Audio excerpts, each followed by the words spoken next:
नमस्ते छात्राओं। आज हम देखेंगे मेरा अहोभाग्य यह पाठ। लेखक चंद्रगुप्त विद्यालंकार। इनका जन्म 1906 में हुआ था। उनका परिचय। अपने साहित्य एवं पत्रकारिता के क्षेत्र में उल्लेखनीय कार्य किया है।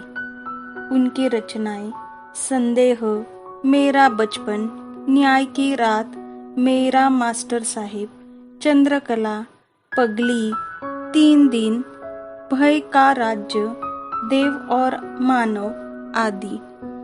प्रस्तुत पाठ में लेखक चंद्रगुप्त विद्यालंकार द्वारा गुरुदेव रविंद्रनाथ ठाकुर जी से हुई भेंट से संबंधित संस्मरण बताया है। इस पाठ में गुरुदेव रविंद्रनाथ जी के साथ बिताए कुछ समय का वर्णन किया है।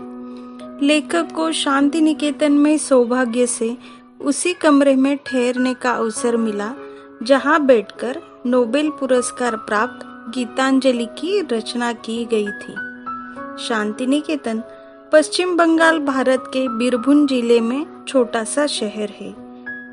तो चलो आज हम चंद्रगुप्त विद्यालंकार लिखित मेरा अहोभाग्य यह पाठ पढ़ते हैं। फरवरी 1936 में मुझे शांति निकेतन जाना था।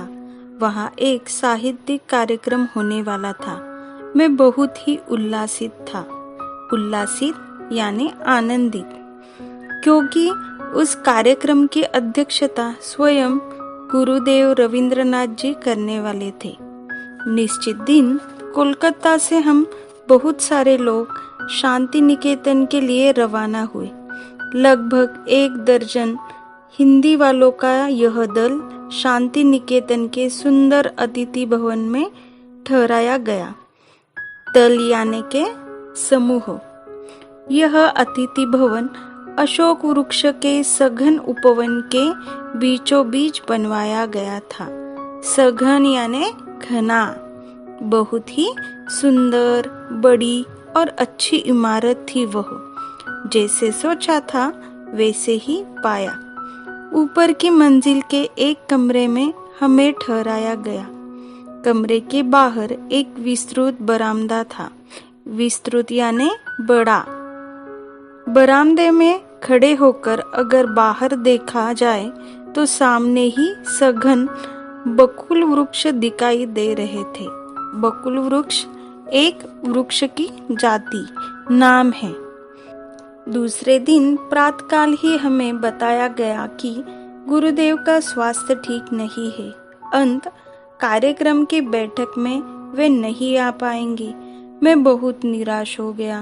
तथापि हमें जब यह मालूम पड़ा कि उनके डॉक्टर ने हम लोगों को केवल 15 मिनटों का समय दिया है, जिसमें गुरुदेव के दर्शन तथा उनके साथ संक्षिप्त वार्तालाप भी हो सकता है, तब हमारी खुशी का ठिकाना न रहा। हम बेसब्री से उस क्षण का इंतजार करने लगे। मध्याह्न के बाद गुरुदेव की भेंट हुई। करीब 4 बजे होंगे। गुरुदेव की धारणा थी कि कुछ 2-3 आदमी ही होंगे, पर जब उन्होंने हम 14 जनों को देखा तो मजाक में उन्होंने कहा, अब मेरी क्षमता दरबार लगाने की नहीं रही। इस मकान में जगह की भी कमी है। फिर हम सबको गुरुदेव से परिचय कराया गया। बाद में वार्तालाप शुरू हुआ।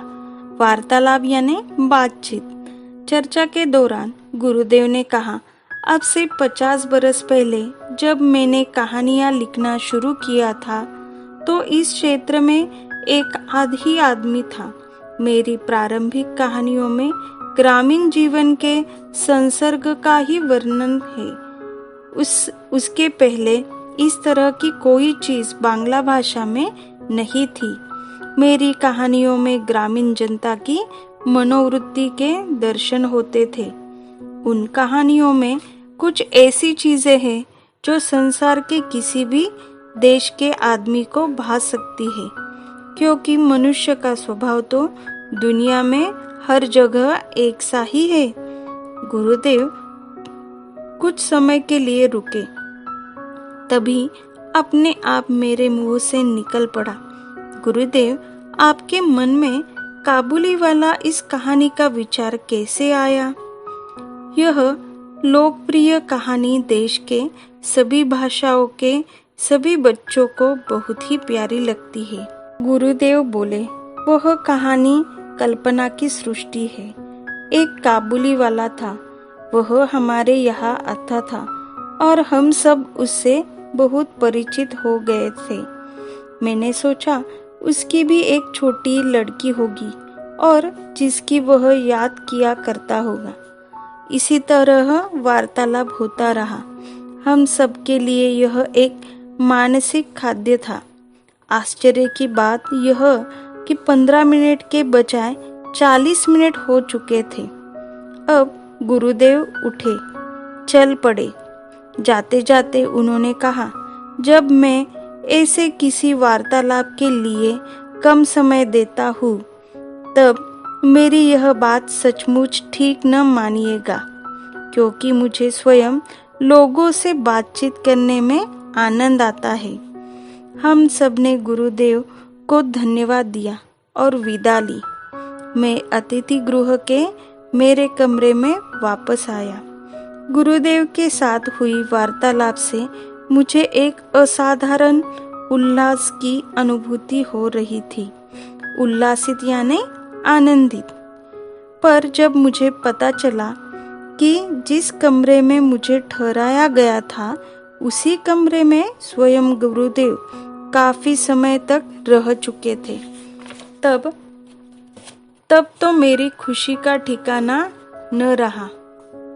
ओहो, मुझे तो यह भी बताया गया कि गुरुदेव ने गीतांजलि का अधिकांश भाग इसी कमरे के बरामदे में बैठकर लिखा था। मैं सचमुच भाव विभोर हो उठा। क्या यह सच है? मेरा अहोभाग्य था कि मैं उसी कमरे में ठहरा था जिसमें नोबेल पुरस्कार प्राप्त गीतांजलि रची गई थी। नए शब्द: संस्मरण यानी स्मरणीय, उल्लासित, आनंदित, मध्याह्न, दोपहर, वार्तालाप, बातचीत, संसर्ग, संगति, दल, समूह, सृष्टि, संसार, अनुभूति, स्व अनुभव, सधन, घना, उपवन, उद्यान। मुहावरे: खुशी का ठिकाना न रहना, अत्यधिक आनंदित होना। भाव विभोर हो आना, मग्न होना, निराश होना, उदासित होना।